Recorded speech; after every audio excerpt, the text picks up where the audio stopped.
So I just came from a protest, and the protest was in opposition of a lot of the executive orders that Donald Jamarcus Trump is pushing through. And what I'm witnessing throughout the entire protest is I was speaking to a man of caucus variety, glasses, very middle-aged, maybe about 40 years old, and he said, "I'm so sorry what we're doing to your people." And I said, "Cool, I don't. What are you doing?" I'm so confused. I was concerned. I thought he was contributing to something that I didn't know about. I was very concerned that he was actually harming something about me specifically. And he said, "Well, black people have it so hard." He began to then explain to me about my own issues that I didn't know I had. I had no idea that I couldn't get into college. I had no idea that the cops beat me every time they stopped me. I didn't know that. I had no clue that this was going on. I had no clue that I was getting beat. He said, "No, not you personally. Your people, though. It's harder." Okay. I don't know why did you do it? He said, "Well, I just want to apologize." Your apology means nothing in the grand scheme of things. Why are you apologizing? Are you a cop? If you're a cop, then maybe I'll take the apology. If he was a cop, I would say, yeah, 100%. Thank you for the apology. I really needed it. However, he was not a cop. As a matter of fact, he was just some random guy doing performative aggression. So there's this phenomenon that I'm witnessing right now where people are doing aggression and it's deeply performative. It doesn't mean anything in the grand scheme of things. It's just anger for the sake of anger's sake. That's all I'm saying. People will naturally get angry at a situation just to feel like they're a part of it. I'm witnessing people get anger adjacent just for the sake of it. One guy, he was arguing on this long thread. It was a Facebook comment thread. He said, "I hate that the fact that my friends can't go outside anymore." I said, "Can't go outside anymore?" I was confused. I didn't know what was going on. He's talking about black people. He said, "Black people can't go outside anymore. We are no longer allowed on the streets. We can't do it. It's impossible for us." And a black person was arguing against him. And a black person said, "Dude, you're taking this too seriously. You don't have to use your whiteness to petition it like this. This is a bit extra." He said, "You're too stupid." The white guy said, "You're too stupid to understand that you're being oppressed." I've never seen somebody loop back so deep to the right side. It's a horseshoe theory. It's just you go so far left, you somehow end up with right-wing ideology. I've never seen that in my entire life. That was amazing. As a matter of fact, I watched on the other side too. I saw a right-wing dude. He coming to the arguments. I don't know how I got to this. They said, "Well, black people don't have to fear anything. Black people can do whatever they want to." And I said, "Cool. As a matter, I like that. That feels better. That feels way better." He was a gun-touting Trump supporter. And he 100% said that. I said, "Yeah, 100%. I like this guy. He's 100% correct. I agree. I can do whatever I feel like. I feel like I'm free. That's how I feel. I'm in America." However, the other guy was arguing the other point. It was strange. It was odd. It's blinded by a rage as if you are seeing red and you are a bull. And I am a matador. And I am leading you astray. We are doing this. That was a horrible Spanish accent. That was bad. That was a bad Spanish accent. And Kanto will punch me in the stomach. I'm not even sure if that's a character in Encanto. I have no idea. I haven't seen Encanto in 6 years, I think. It's been a minute. How old is Encanto? Put it up on screen. How old is it? This is how old Encanto is. This is how old the movie is. I have no idea. I have no clue how old Encanto. I have no idea. I don't watch movies. I don't do things. But performative aggression is the worst phenomenon that I'm existing in. I'll see think pieces on, "So guys, what are we gonna do about the gay community and the fact that we don't all agree with lesbians?" There's a lot of lesbians that, okay, cool. I feel like that's a personal preference that lesbians don't date trans women.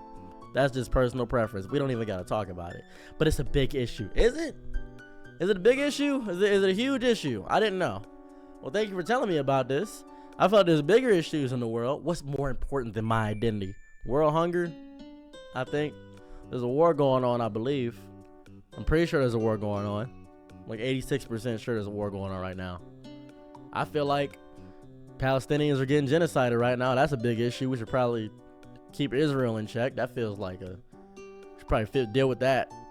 But America's on Israel's side for some odd reason. I feel like that's a bigger issue. I feel like we're not marching in the streets enough. I feel like we're not being as aggressive enough. Performative aggression is stupid. I think it's the stupid to feel like a good person.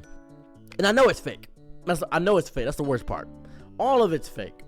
Every single aspect of this is just fake. There's no there's no through line of it.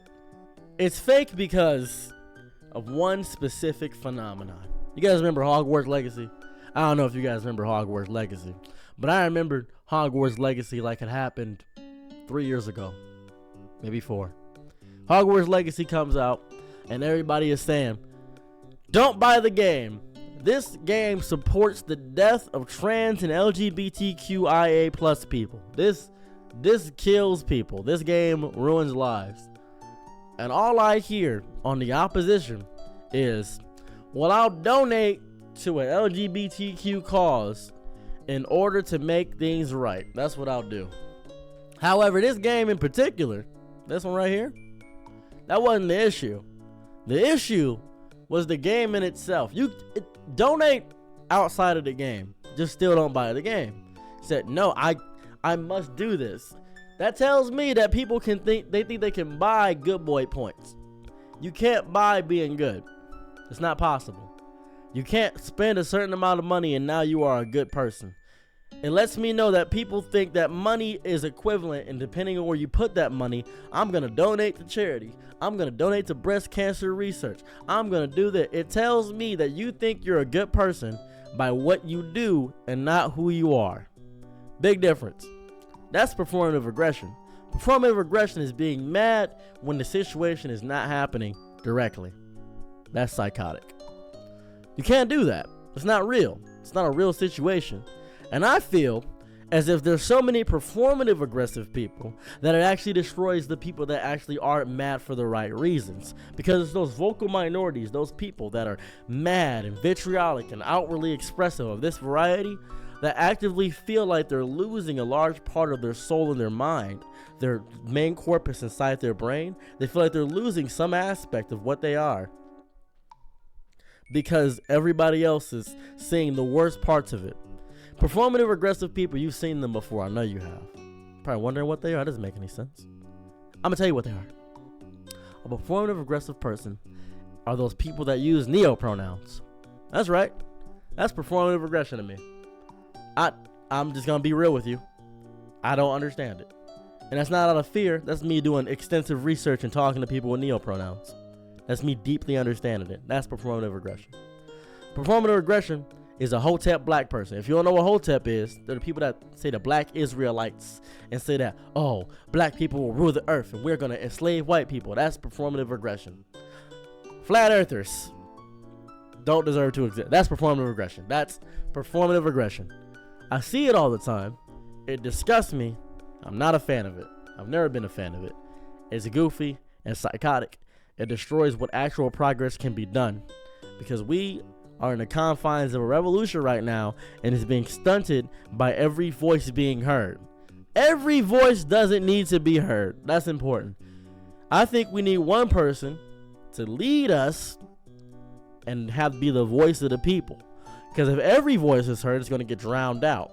We need one person to lead us, and now be the voice of the people. Like a Martin Luther King, or a Malcolm X, or a Rosa Parks, or Alexander the Great. One united front. One person to get all of our opinions and thoughts all collectively and give them to another one person. I don't know, maybe a mayor or something, but that doesn't work either. Nothing works anymore. I have no solutions. I just wanted to complain.